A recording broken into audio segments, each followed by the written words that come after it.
The government tried to take my worthless land for 1% of its value after I spent 12 years building it. They paid big time. I bought my land 12 years ago for almost nothing. It was 15 acres of rocky soil on the edge of town that nobody wanted. The previous owner couldn't give it away. The real estate agent laughed when I asked about it and said I'd be wasting my money. The county assessor told me the land was basically worthless, and my property taxes would be the lowest in the district. Everyone thought I was stupid for buying dirt that couldn't grow anything. I bought it anyway because I saw something they didn't. The land sat on a natural slope with a creek running through the back corner. The soil was bad for traditional farming, but perfect for lavender. I spent 3 years clearing rocks and amending small sections of earth. I planted my first lavender crop in year 4. By year 6, I had a small but profitable operation selling dried lavender, oils, and soaps at farmers markets. By year 8, I had a farm store on the property, and people drove from 3 counties over to visit. By year 10, I was making more money than I ever had working office jobs. I built something from nothing on land everyone said was worthless. Then the county noticed. A man named Commissioner Holt showed up at my farm store one afternoon. He walked around looking at everything like he owned the place. He picked up my products and put them down without buying anything.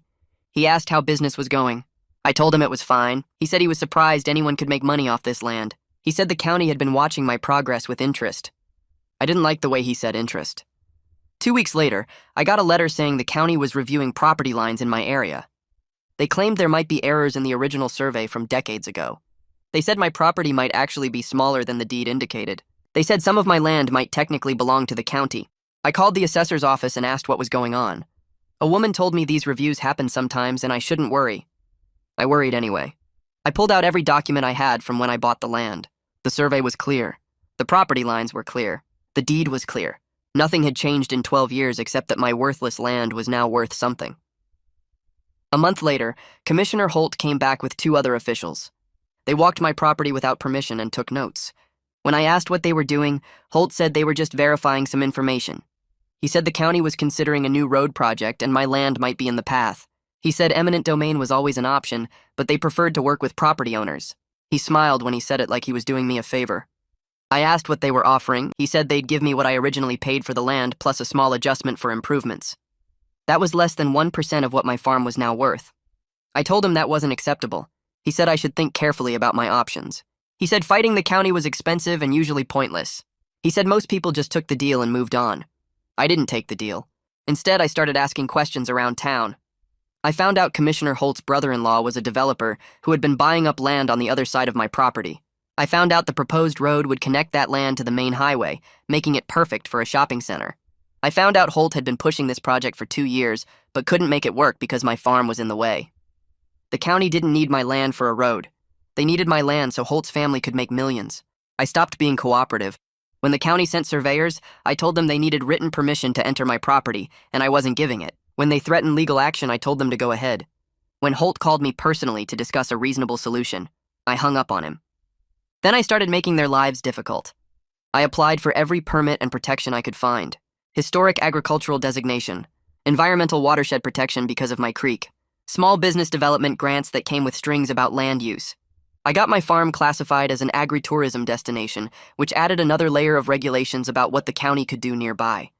Every application created paperwork. Every paperwork created delays. I attended every county meeting and asked questions about the road project. I asked for environmental impact studies. I asked for traffic assessments. I asked for public comment periods. I asked why Commissioner Holt hadn't recused himself given his family connection to the developer.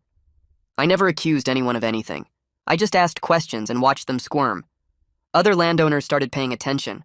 Some of them had gotten similar letters about property line reviews. I spread the county records across my kitchen table and started organizing everything by date. The documents showed a clear pattern once I laid them out in order. Edmund Kruger bought his first parcel 2 years ago, then another 6 months later, then 3 more over the following year. I pulled up the county property maps online and marked each purchase with a red dot. The shape that emerged made my stomach tight. Every single piece of land Kruger owned sat in a horseshoe around my farm. The only gap was my 15 acres, and the proposed county road would cut straight through my property to connect his land to the highway. I printed copies of everything. The purchase dates, the property descriptions, the amounts paid. I made a timeline showing how Holt started pushing the road project right after Kruger bought his third parcel. I documented every visit Holt made to my farm, every letter the county sent, every thread about property lines and surveys. The file grew thick with evidence that this wasn't about public need. This was about making Kruger's worthless land valuable by stealing mine. The next county commission meeting happened on a Tuesday night. I sat in the back row of the meeting room with my folder on my lap. About 30 people showed up, mostly contractors hoping to bid on county projects. Holt sat at the front table with 4 other commissioners, looking bored while they discussed sewer system upgrades. I waited through 40 minutes of routine business until they opened the floor for public comments. I stood up and walked to the microphone at the front of the room. Holt's eyes narrowed when he saw me. I asked why he hadn't recused himself from the road project, given that his brother-in-law owned all the land that would benefit from it. The room went quiet. Holt's face turned dark red, and he leaned forward in his chair. He said there was no conflict of interest and I was making false accusations. I didn't argue with him. I just asked if Edmund Kruger was or wasn't his brother-in-law and whether Kruger did or didn't own the parcels surrounding my farm. Holt said family relationships didn't create conflicts and the road served public transportation needs. The other commissioners shifted in their seats and exchanged looks. One woman commissioner asked Holt if he had disclosed the family connection when the project was proposed. Holt said it wasn't relevant and changed the subject back to the sewer discussion. I sat down knowing I'd made my point in a public forum that would be in the official meeting minutes. 2 days later, my phone rang while I was restocking shelves in the farm store. A woman's voice asked if I was the person who spoke at the commission meeting. I said yes and asked who was calling. She said her name was Nora Lyons, and she lived 3 miles east of my property. She got a letter last month saying the county was reviewing her property lines and might have found survey errors.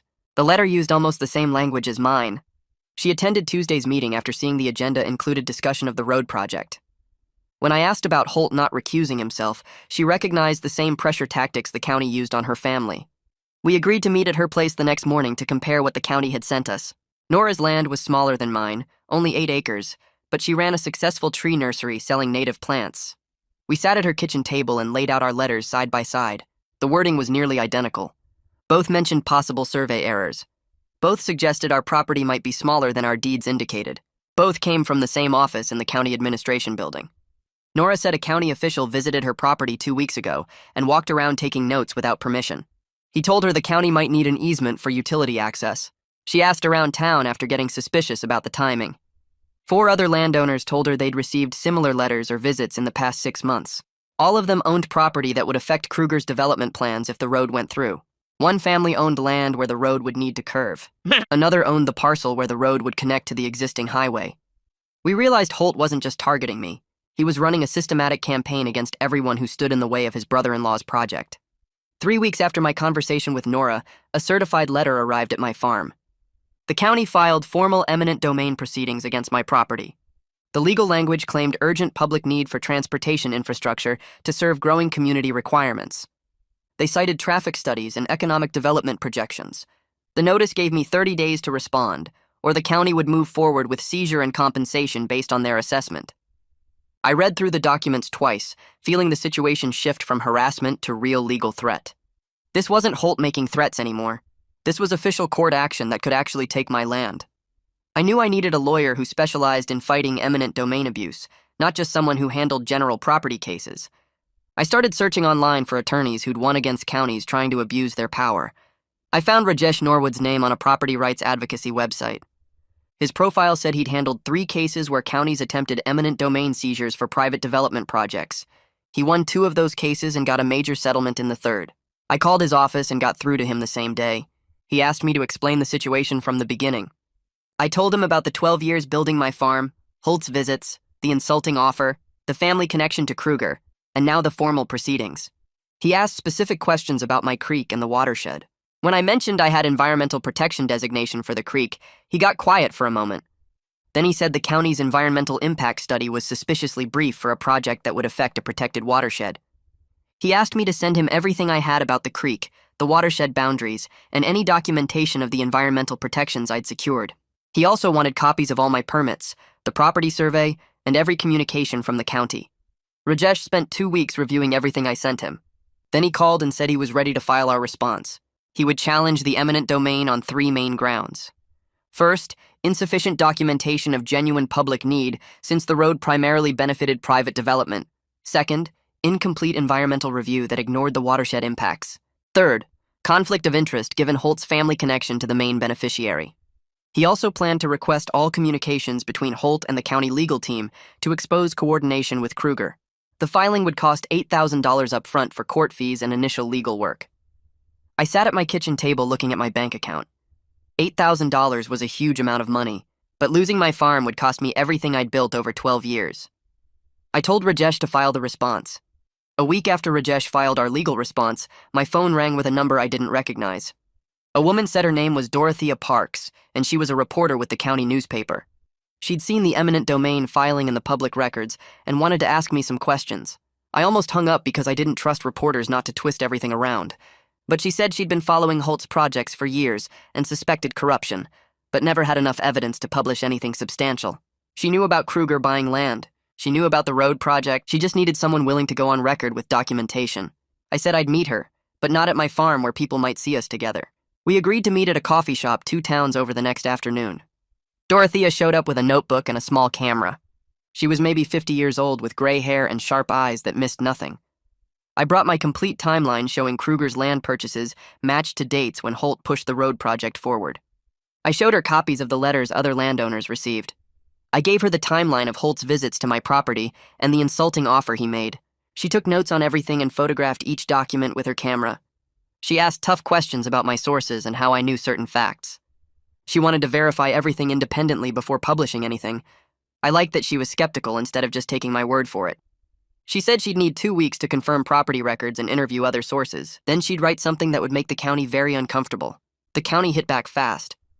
4 days after I met with Dorothea, a man knocked on my farm store door right before closing time. He said he was the county zoning inspector and needed to examine my commercial operation. I asked what this was about.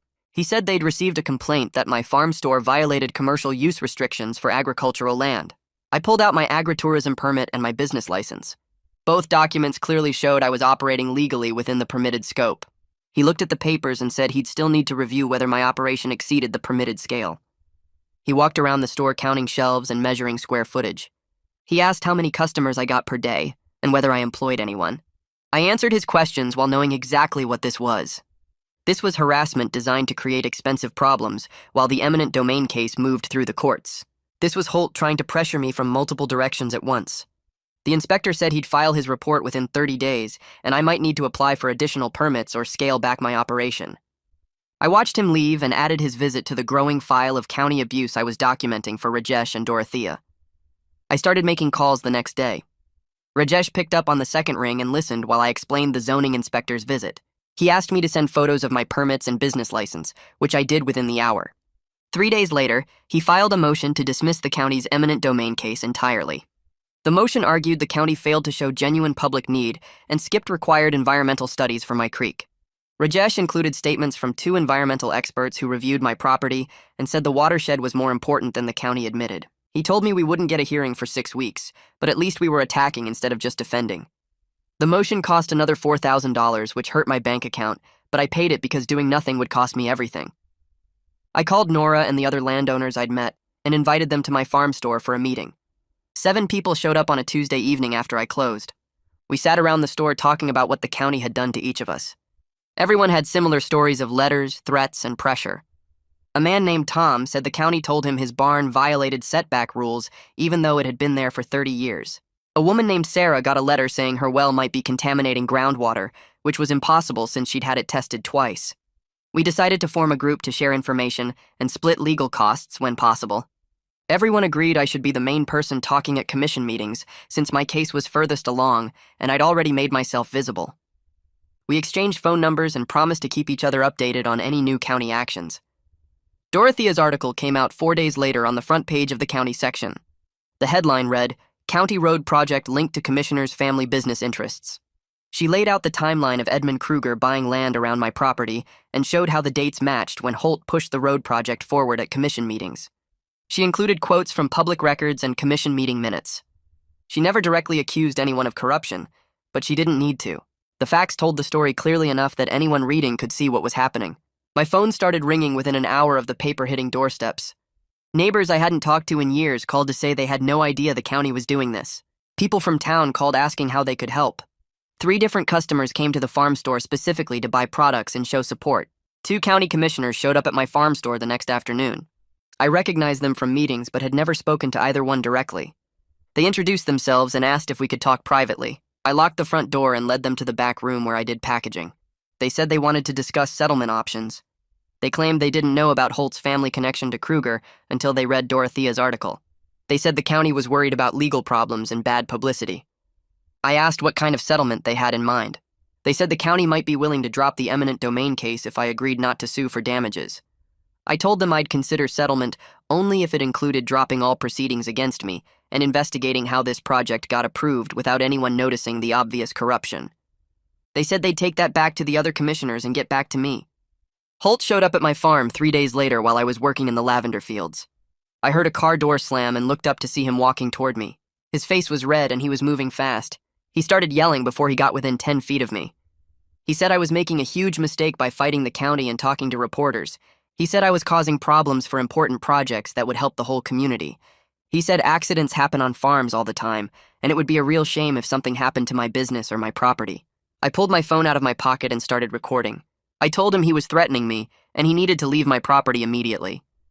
He kept talking, saying I didn't understand how things worked, and I was going to regret not taking the original deal. I told him again to leave and said I was calling the police if he didn't go. He finally turned around and walked back to his car, but he pointed at me before getting in and said this wasn't over. I drove to the sheriff's office within the hour.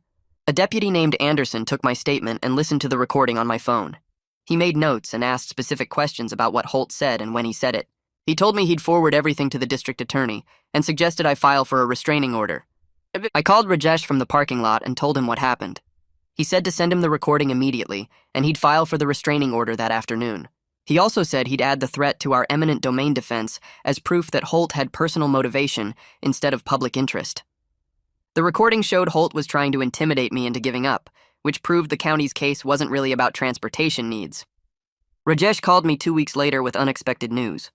The State Environmental Protection Agency contacted him, saying they got an anonymous complaint about the county's incomplete impact study for the road project. The state was opening an investigation into whether the county followed proper procedures before filing eminent domain. Rajesh said he suspected one of the sympathetic county commissioners made the complaint, but we weren't going to ask questions since it helped our case. The state investigation would take at least 2 months, which meant more delays for the county's plans. Every delay gave me more time to build my defense and gave Dorothea more time to dig into Holt's other projects. The judge hearing our case granted a preliminary order stopping all eminent domain proceedings until the environmental investigation finished and our motion to dismiss got heard. Rajesh explained it wasn't a final victory, but it meant the county couldn't force anything while the case was pending. I could breathe easier knowing my farm was protected for now, even though my legal bills kept climbing. I'd spent almost $15,000 so far, and Rajesh warned me it could go higher if we ended up in a full trial. I looked at my bank account and my business income and knew I could handle it, but just barely. The stress of fighting while trying to run my business was wearing me down. Edmund Kruger's lawyer called me 3 weeks after the judge's order. He said Kruger wanted to make a direct offer to buy my property at full market value. He named a figure that was legitimate money, enough to pay off all my legal bills and start over somewhere else with money left over. The lawyer said Kruger respected what I'd built and wanted to make this right by offering fair compensation. I told him I needed time to think about it. I spent 2 days walking my fields and sitting in my farm store trying to decide what to do. The money was real and the fight was exhausting. I could take the offer and walk away clean without more legal bills or stress. I called Nora and asked if we could meet. We sat at my kitchen table and I told her about Kruger's offer. She didn't say anything for a long time, just looked at me with understanding. Finally, she said I had to make my own choice, and nobody would blame me for taking the money after everything I'd been through. But she also said if I sold, it would prove that pressure tactics work, and it would abandon everyone else fighting similar battles. I thought about the other landowners in our group, and what message it would send if I gave up.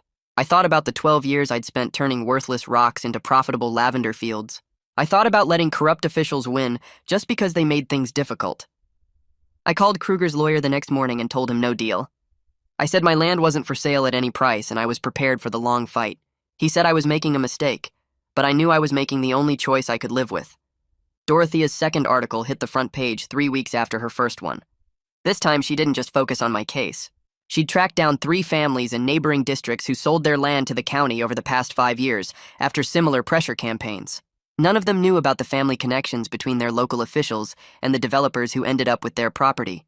One family sold a farm that had been in their name for 40 years because the county threatened endless legal battles over zoning violations that didn't actually exist. Another couple gave up a small orchard after the county claimed they needed the land for a water treatment facility that was never built. The third family lost their home to eminent domain for a park that turned into a strip mall 6 months later. Dorothea laid out the pattern in clear language that anyone could understand. She showed how the same tactics worked in each case. Pressure through official letters, threats of expensive legal fights, lowball offers that didn't reflect actual value. Officials who failed to disclose family business relationships.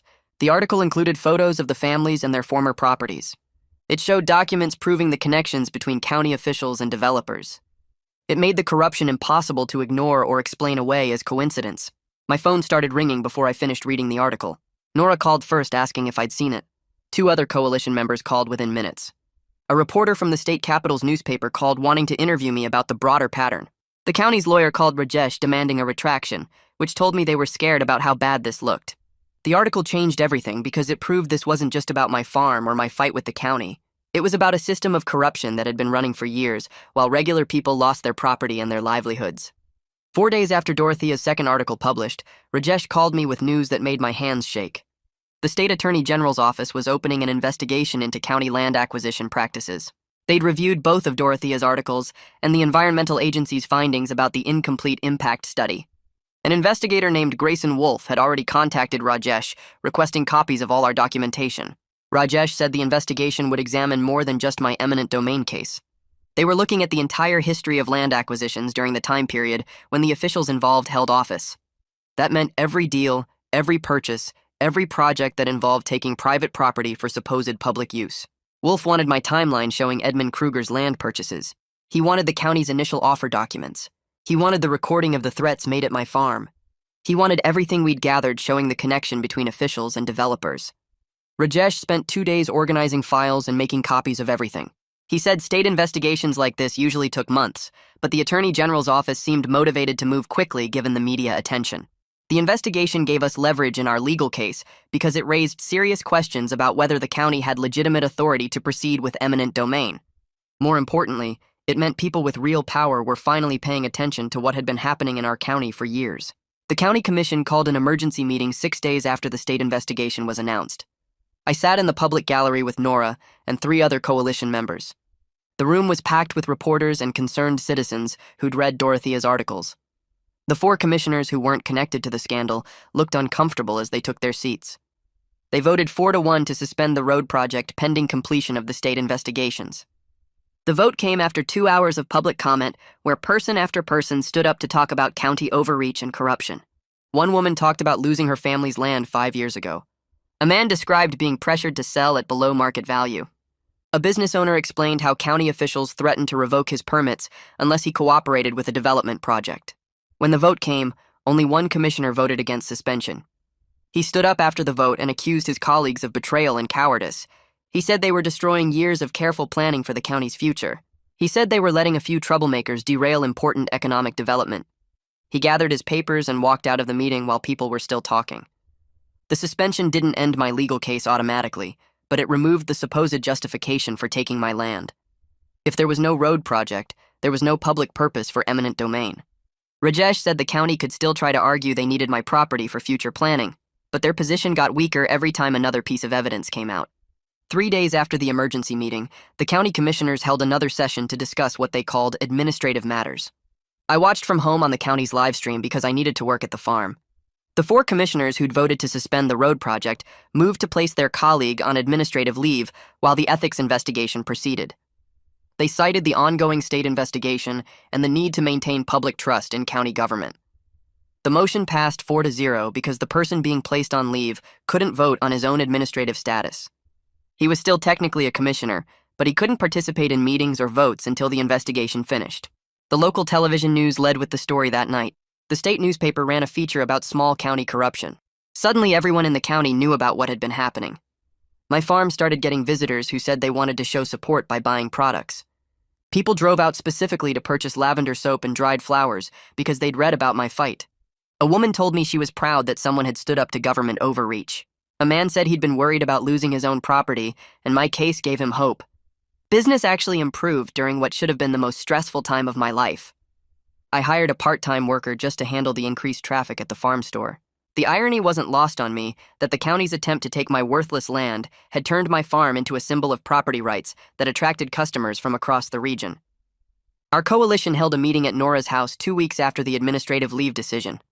7 landowners showed up along with 3 concerned citizens who wanted to help push for policy changes.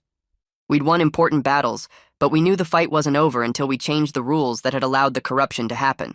Nora led the discussion about what specific policies we wanted to advocate for once new leadership was in place at the county. We spent 3 hours drafting proposals for stronger conflict of interest rules. We wanted mandatory public disclosure of any family business connections within 3 degrees of relation for all county officials. We wanted enhanced protections for agricultural landowners facing eminent domain that would require proof of overwhelming public necessity, not just convenience. We wanted independent review of all major land acquisition projects before any official proceedings could start. We wanted penalties for officials who abused their positions for private gain. Nora volunteered to present our proposals to the commission once the current crisis resolved and new commissioners took office. A retired teacher in our group offered to help write clear summaries that regular citizens could understand. Someone else volunteered to organize a petition drive to show community support for the reforms. We were thinking beyond our individual cases now and focusing on systemic changes that would protect future property owners from going through what we'd experienced. Grayson Wolf's investigation moved faster than anyone expected. 6 weeks after it started, Rajesh called me with information that made my heart race. Wolf had uncovered financial records showing payments from Edmund Kruger to the county official who'd been placed on administrative leave. The payments were disguised as consulting fees for a company that didn't actually provide any services. The financial trail showed $200,000 moving from Kruger to the official over 18 months. The dates matched up perfectly with the timeline of land acquisitions and the road project planning. Bank records showed deposits that corresponded to key votes and decisions about the development. Wolf had also found emails between the official and Kruger discussing how to handle property owners who wouldn't cooperate with their plans.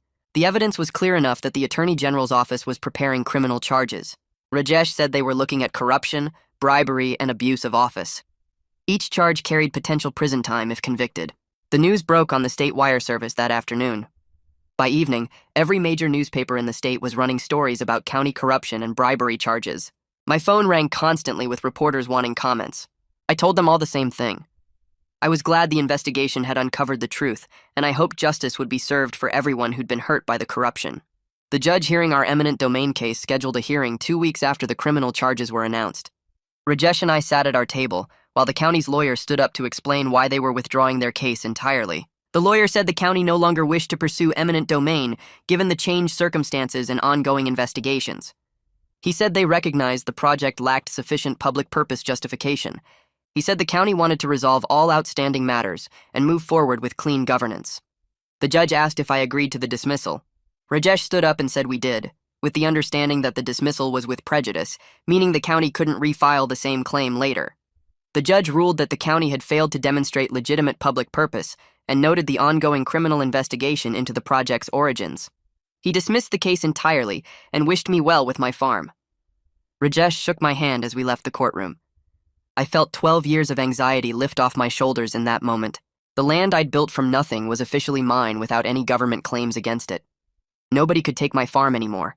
Nobody could pressure me into selling. Nobody could threaten me with legal battles. I owned my 15 acres free and clear, and I'd fought off one of the most powerful forces a citizen can face. I drove back to my farm and walked through my lavender fields feeling lighter than I had in years. The county's new interim leadership reached out through Rajesh 3 days after the case dismissal. They wanted to meet about settling any potential civil claims I might have against the county for the harassment and legal expenses I'd endured. Rajesh and I met with 2 commissioners and the county's new lawyer at a conference room in the courthouse. They started by formally apologizing for what had happened. They said the previous administration had violated public trust and my property rights. They said the county wanted to make things right and rebuild credibility with citizens. They offered to cover my legal fees as part of a settlement agreement. Rajesh had prepared an accounting showing I'd spent $32,000 defending my property. The county agreed to pay the full amount without negotiation. They also agreed to issue a public statement acknowledging that the eminent domain action had been improper and that I'd been right to challenge it.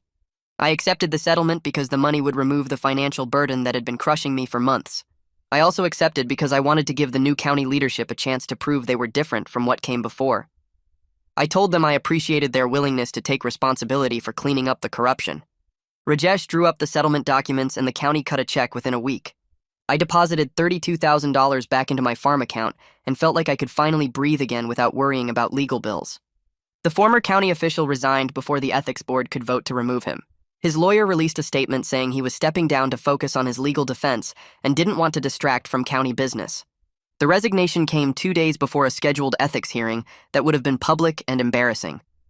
The district attorney added new charges based on the recording I'd made of threats at my farm. Witness intimidation carried its own penalties separate from the corruption and bribery charges. The criminal case was building into something that could send him to prison for years if he was convicted on all counts. His arraignment happened on a Tuesday morning. I drove to the courthouse and sat in the public gallery to watch. He walked in wearing a suit instead of the casual clothes he'd worn when visiting my farm. His lawyer entered not guilty pleas to all charges. The judge set bail and trial dates. I watched him walk out of the courthouse in handcuffs after the bail hearing because the judge considered him a flight risk given the severity of charges. Seeing him in handcuffs felt like justice finally catching up to corruption that had hurt too many people for too long. Edmund Kruger's development projects collapsed within weeks of the criminal charges becoming public. Banks pulled financing for his shopping center plans after learning about the bribery investigation. His business partners distanced themselves publicly, and some filed lawsuits claiming they hadn't known about the illegal payments. The district attorney filed charges against Kruger for bribing a public official and conspiracy to commit fraud. The charges meant Kruger faced prison time too if convicted. The land he'd bought around my property sat empty with for sale signs going up on several parcels. Without the road connection he'd tried to steal my land to build, his development plans were worthless. Several parcels went into foreclosure as Kruger's financial situation deteriorated. I drove past his empty land one afternoon and noticed how similar it looked to what my property had been 12 years ago. Rocky soil that nobody wanted. The difference was that I'd built something valuable through honest work while he'd tried to profit through corruption. His shortcuts had caught up with him, and now his supposedly valuable development land was worth almost nothing without the infrastructure he'd planned to force through using his family connections. The county commission meeting room filled up fast the night we presented our policy proposals. Nora stood at the front with our coalition's recommendations printed and organized in folders for each commissioner. She walked them through the conflict of interest requirements we wanted, explaining how commissioners should have to step back from votes when family members stood to make money from county decisions. The new commissioners listened and took notes. One asked questions about how other counties handled similar rules. Another wanted to know if 3 degrees of relation was standard or if we should expand it further. We spent 2 hours going through every detail of our proposals, answering concerns and explaining why each protection mattered. The commission voted unanimously to adopt the new ordinances requiring recusal for family financial interests and strengthening agricultural land protections against eminent domain. They added language requiring documented public necessity that went beyond just claiming a project served the public good. The rules weren't perfect, and lawyers would probably find ways around some provisions, but they created real barriers that would make another situation like mine much harder to pull off. I watched the commissioners sign the ordinance and felt like we'd built something that would outlast our individual cases. 3 months after the judge dismissed the eminent domain case against my farm, I got a call from a state legislator's office asking if I would testify about eminent domain reform. The legislature was taking up a bill that would change how counties could use eminent domain across the entire state. Dorothea's articles had gotten attention at the state level, and lawmakers wanted to hear directly from someone who'd fought off an abuse case. I drove to the state capitol on a Tuesday morning with Nora riding along for support. The Capitol building was bigger than I expected, with marble floors and high ceilings that made me feel small. We found the right committee room and sat in the public gallery waiting for our turn to speak. When they called my name, I walked to the witness table and sat down facing a panel of legislators. I told them about buying worthless land 12 years ago and building a profitable farm through honest work. I explained how the county tried to take it for 1% of its value so a commissioner's family member could make millions. I described the legal fight and the stress of not knowing if I'd lose everything I'd built. Nora testified after me, talking about how the coalition formed and how many families faced similar pressure. The legislators asked questions about what protections would have helped us and what penalties would actually deter corrupt officials. The bill they were considering included stronger requirements for proving public necessity and real consequences for officials who abused eminent domain for private gain. It wasn't everything we wanted, but it was significant progress toward making the system fairer. My farm store got busier after all the publicity about standing up to the county. Customers started driving from across the state specifically to support the business that fought government overreach. Weekend traffic doubled and then tripled as word spread through social media and local news coverage. I couldn't keep up with demand working alone anymore. I hired 2 part-time employees to help with the store and product fulfillment. One was a college student who needed flexible hours, and the other was a retired teacher who wanted something to do a few days a week. Having help meant I could focus on the actual farming, instead of spending all day selling products and answering customer questions. The extra income from increased sales let me finally pay myself a real salary instead of putting every dollar back into operations. For 12 years, I'd lived cheap and reinvested everything, but now I could afford to relax a little and actually enjoy the success I'd built. Rajesh called me about setting up a legal defense fund for other landowners facing eminent domain problems. He'd been contacted by several property owners in neighboring counties who were dealing with similar situations but couldn't afford attorneys.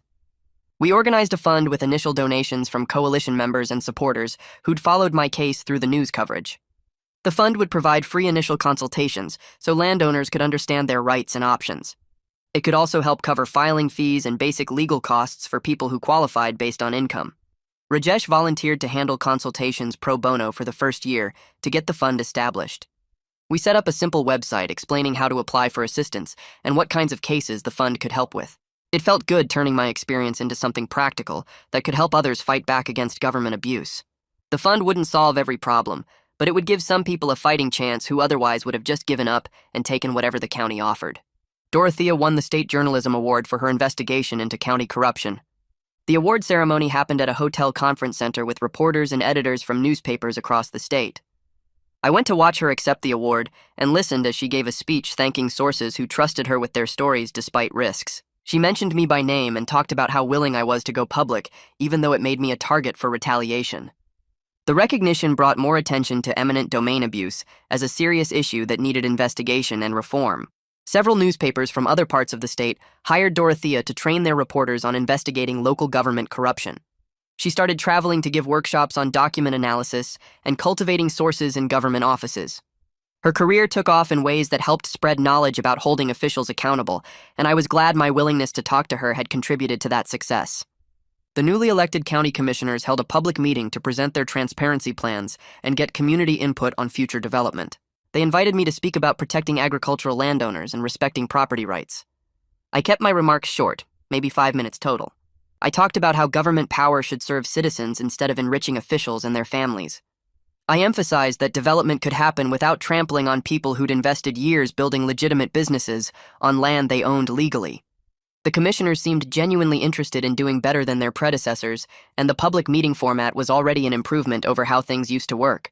People could ask questions and raise concerns without feeling like they'd be targeted for speaking up. The new leadership wasn't perfect, but they were making real efforts to rebuild trust that had been destroyed by years of corruption. I expanded my farm by planting 3 more acres of lavender in the spring. The expansion had been impossible before because every spare dollar went to legal defense, but now I had confidence the county wouldn't try stealing my land again. I also added a small event space for weddings and private gatherings, converting an old equipment shed into a rustic venue with string lights and wooden benches. The event space opened up a new revenue stream and brought more visitors to the farm, who then bought products from the store. I hired Nora's daughter for seasonal work during the busy summer months when lavender was in full bloom. 2 other coalition members had family who needed part-time jobs, so I brought them on for harvest help.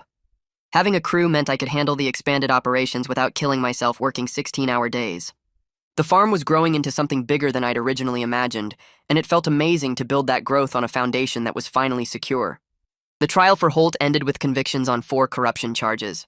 The jury deliberated for less than a day before finding him guilty of bribery, abuse of office, conspiracy, and witness intimidation. The judge sentenced him to 3 years in federal prison, plus restitution of the $200,000 he'd taken from Edmund. Edmund pleaded guilty to his own charges and got 18 months plus a $50,000 fine. Watching both of them face real consequences felt like the system actually worked for once. They'd tried to use government power to steal from people and enrich themselves, and now they were paying for it with prison time and financial penalties. The conviction sent a message that corruption had consequences even for people who thought they were untouchable because of their positions or connections. The coalition celebrated our first anniversary with a community event at my farm. We invited everyone who'd supported us through the fight, from coalition members to people who just showed up at commission meetings or shared articles online. Over 200 people came for lavender picking, live music from a local band, and a potluck dinner where everyone brought dishes to share. Kids ran through the fields while adults talked and laughed and swapped stories about the crazy year we'd all been through. Nora gave a speech thanking everyone for standing together when it would have been easier to just accept what the county wanted. She talked about how we'd proven that ordinary people could fight corruption and win if they organized and refused to back down. I looked around at all the people gathered on my farm and realized we'd built something bigger than just defending individual properties. We'd created a community of people who understood the importance of standing up for what was right, even when it was hard. Property rights organizations from 3 other states contacted me asking if I'd speak at conferences about our successful fight. They wanted me to share strategies for organizing against eminent domain abuse and standing up to corrupt local officials. I agreed to do the speaking engagements even though they didn't pay much beyond covering travel costs. The knowledge we'd gained fighting the county could help other landowners in similar situations, and spreading that information felt important. I prepared a presentation walking through everything from initial documentation to building coalitions to working with media and pursuing policy changes. The first conference was in a neighboring state where several counties had ongoing eminent domain disputes. I told our story to a room full of property owners and activists who were dealing with their own versions of what I'd been through. After the presentation, people came up asking specific questions about legal strategies and organizing tactics. Sharing what we learned felt like extending the impact of our fight beyond just our county and helping create a broader movement for property rights and government accountability. Dorothea called me about doing a follow-up article marking 1 year since her first investigation broke the corruption story. She wanted to document what changed after everything came to light. I agreed and spent an afternoon showing her around the farm while we talked about the new county policies. She interviewed Nora about how the stronger conflict of interest rules were working and spoke with 3 other coalition members about their experiences with the reformed commission process. Dorothea also profiled the Legal Defense Fund and how it was helping landowners who couldn't afford attorneys when counties tried questionable land grabs. The article ran on the front page again with photos of my lavender fields and quotes from coalition members. She ended it with something I told her about how standing up for yourself can change entire systems instead of just fixing individual problems. The piece got shared widely online and brought more attention to property rights issues across the state. The state legislature passed the eminent domain reform bill 3 weeks later with votes from both parties. The final version included most of what we pushed for during our testimony at the Capitol. It required counties to prove genuine public necessity with detailed documentation before starting eminent domain proceedings. It created penalties for officials who abused the process for private gain. It gave property owners stronger rights to challenge valuations and contest takings. Several legislators mentioned our coalition's organizing efforts when they explained their yes votes. The governor signed it into law at a ceremony where I stood behind him with Nora and 2 other coalition members. A photographer captured the moment, and I got a copy of the picture showing us all smiling as the governor put pen to paper. I framed it and hung it in my farm store next to the newspaper articles. Customers asked about it constantly, and I enjoyed telling them how ordinary citizens pushed for legal changes that would protect property owners for years to come. My farm business hit record revenue that year. The publicity from fighting the county brought customers from 4 counties over who wanted to support what I'd built. Sales of dried lavender bundles tripled. My essential oils sold out faster than I could produce them. The farm store needed restocking twice a week instead of once. I finally paid myself a real salary instead of just taking whatever was left after expenses. I put money into savings for the first time since buying the land 12 years ago. The financial security felt incredible after years of pouring everything back into the business and then spending tens of thousands on legal defense. I invested in a new irrigation system that would make the lavender fields more productive during dry summers. I renovated the farm store with better displays and a larger checkout area. I bought equipment that let me process lavender more efficiently. Everything I'd wanted to do but couldn't afford became possible because the farm was thriving and I wasn't hemorrhaging money fighting corrupt officials anymore. Rajesh stopped by one afternoon to update me on the Legal Defense Fund's progress. He brought a folder with case summaries showing 12 landowner families the fund had helped across our county and 3 neighboring counties. 2 cases got dismissed after initial legal challenges when counties realized they couldn't prove public necessity. 3 others settled favorably after counties discovered the landowners had real legal representation instead of trying to fight alone. The remaining cases were still ongoing, but the landowners had competent attorneys who knew eminent domain law. Rajesh explained that just having a lawyer often made counties back down because they knew they couldn't bully represented property owners the way they pressured people without legal help. The fund was evening the playing field between individual citizens and government power. It proved that providing legal resources to people facing eminent domain abuse could stop corruption before it destroyed lives and businesses. I stood in my lavender fields on a summer evening, watching the sun drop toward the horizon. Purple flowers stretched across land everyone once dismissed as worthless, rocky soil. The creek ran through the back corner like it had for decades before I bought the property. The The farm store sat near the road with cars parked outside from customers shopping before closing time. Everything I built over 12 years remained mine because I refused to let corrupt officials steal it. The farm was making more money than ever. The community had organized into a coalition that stayed active on local government issues. Holt and Edmund sat in prison paying for their crimes. New laws protected property owners from similar abuse across the entire state.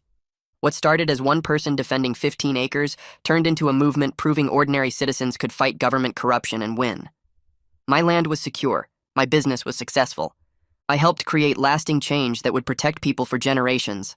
The victory felt complete standing there among the lavender I planted years ago on dirt nobody wanted.